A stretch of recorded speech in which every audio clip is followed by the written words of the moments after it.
नैहर आप लोग कैसी में सुने हो गया। हम तो हेरा खिलान मास्टर बोला दुल्हे इतना परीक्षा जिला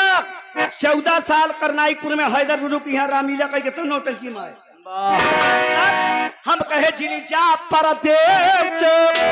माला बलम हमारी बतिया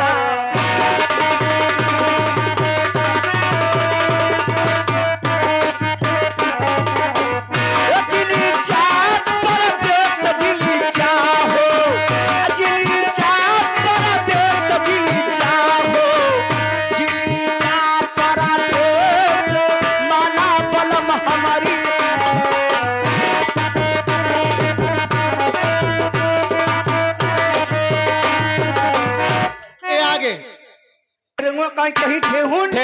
हम कहे सुना मास्टर बोला हम कहे के महिलाई का जरावा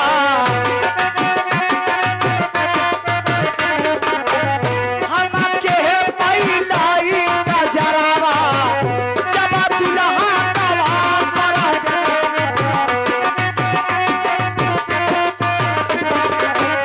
सोनी भैली तेज आवा बलम बड़ा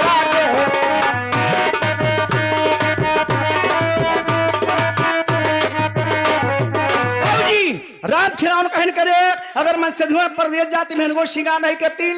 देखा दीदी है गरिया जी गाना का जवाब जैसे तू लोग वही में जवाब देती। हम कहे मास्टर श्रृंगार करा कब जब भतार घरे रहा बिना अपने बलमुआ का प्यार न मिले पिया मांगे के सिंदूरवा उधार न मिले। हम कहे मास्टर न्याय माने कह नहीं हम कहे सुना बोला न्याय माने सिंदूर होता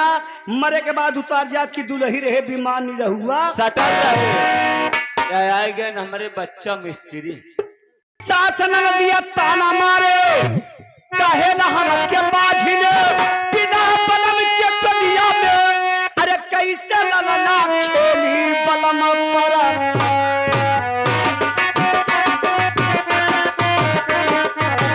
भाई जाओ बलम पर देसी सोनी भैली आवा बलम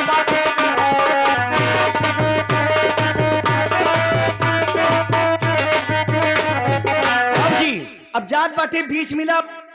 आप लोग नौटंकी हमारे क्षेत्र में जब भी रायबरेली या कहला सुरेंद्र ठाकुर सिर्फ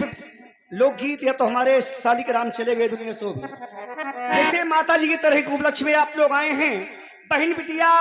सभी माता जी को जब सुनकर खबर आई द्वारे पर रो रही थी बांसी का तख्ती पर सजा के माता जी को लेटा रहे थे। कहना का बाबूजी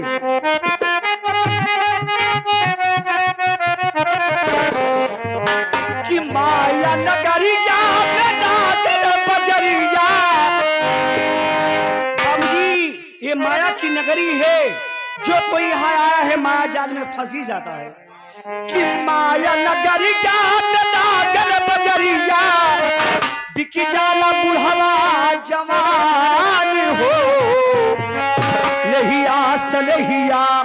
रुपैया जमीनिया के नहीं आस लहिया रुपैया जमीनिया के तनिको तराजी गुमान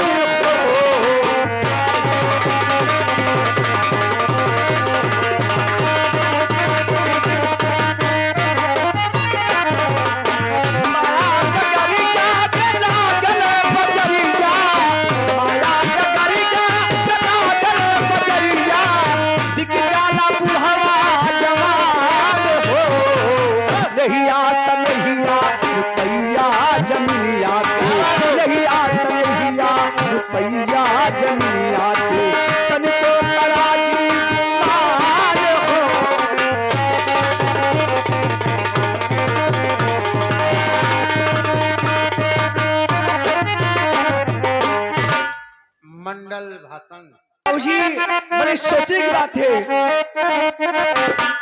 माया की नगरी में चलू लगल बजरिया आई ना हाथ एक खाली बजरिया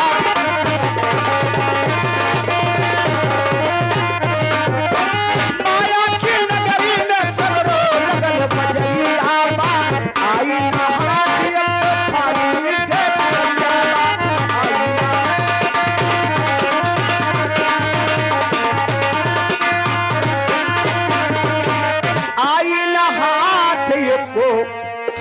बड़ी ठेठरिया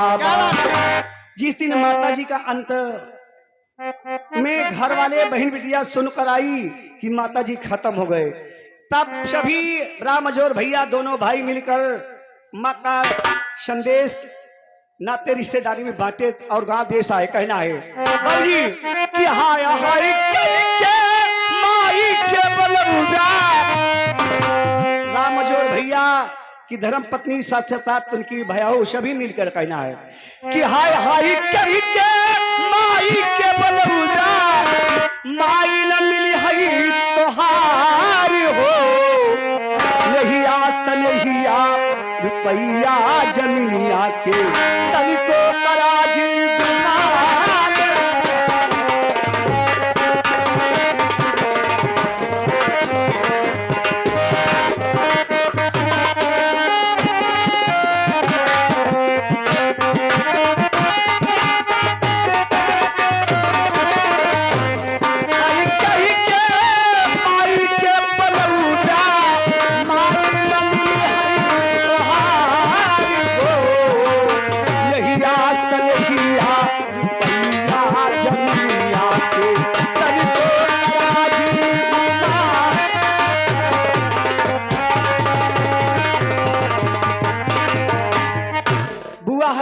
बहनी बिटिया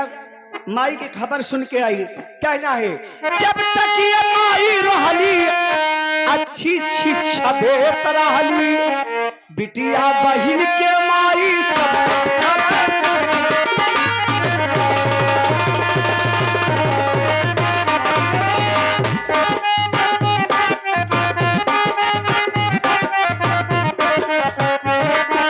बाबूजी जब माई रही बेटवा से कहा कि बता बुआ कैसे है तोहार बहनी बा कहाँ, सबकी टोला पड़ोस के माई बुलावत नहीं कि हमसे मिल ले, हम जाए वाली है कि जब तक ये माई रहली अच्छी शिक्षा दे रहली, माई सबको खबर